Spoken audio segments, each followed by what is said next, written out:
বৰগুৰি উচ্চ মাধ্যমিক বিদ্যালয়ত 1990 চনৰ পৰা সুদীৰ্ঘ 34 বছৰ কাল খুব নিয়মানুবৰ্তিতা আৰু সময়ানুবৰ্তিতাৰে শিক্ষকতা বৃত্তিত নিয়োজিত হৈ বৰগুৰি অঞ্চলৰ হেঙালগুৰি গাঁৱৰ নিবাসী ৰেণু গগৈয়ে আজি বিদ্যালয়খনৰ পৰা বিভাগীয় বিধিমতে চৰকাৰী কৰ্মজীৱনৰ পৰা অৱসৰ গ্ৰহণ কৰে।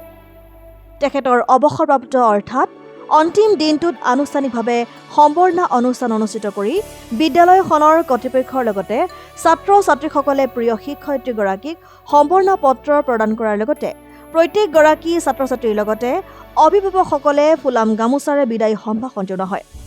এগৰাকী নিষ্ঠাৱান শিক্ষয়িত্ৰীক বিদায়ী সম্বৰ্ধনা জনাবলগীয়া হোৱাত বিদ্যালয়খনৰ কৰ্তৃপক্ষৰ লগতে ছাত্ৰ-ছাত্ৰীসকলে উচুপি উঠাও পৰিলক্ষিত হয়।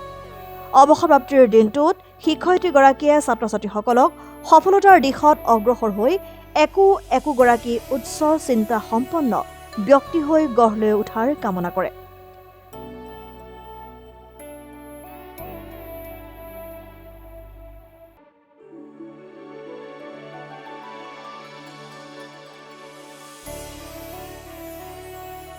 আমাৰ বিদ্যালয়ৰ জ্যেষ্ঠ শিক্ষয়িত্ৰী সহকাৰী শিক্ষয়িত্ৰী ৰেণু বাইদেউৰ আজি চৰকাৰী চাকৰিৰ অৱসৰৰ দিন।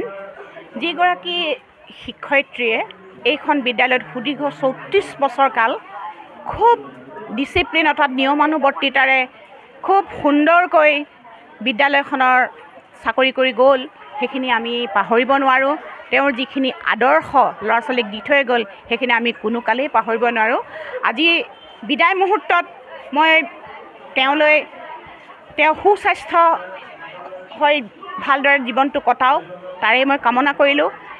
আজিৰ দিনটোত ভাষা নাই, ৰাতিপুৱাৰ পৰা সঁচাকৈ বৰ দুখ লাগিছে।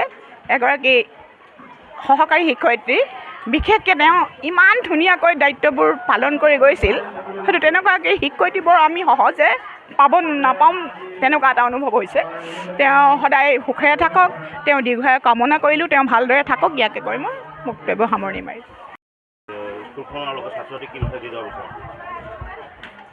হয়, আজি সুদীৰ্ঘ 34 বছৰৰ অধিক কাল মই এইখন বিদ্যালয়তে কৰ্মৰত হৈ থাকিলোঁ আৰু এই ছাত্ৰ ছাত্ৰীসকলক মই এটা কথাই ক'ম যে তেওঁলোক সফল হওক আৰু তেওঁলোকে একোজন উচ্চ চিন্তাসম্পন্ন ব্যক্তি হৈ গঢ় লৈ উঠক, ইয়াকে মই কামনা কৰিছোঁ।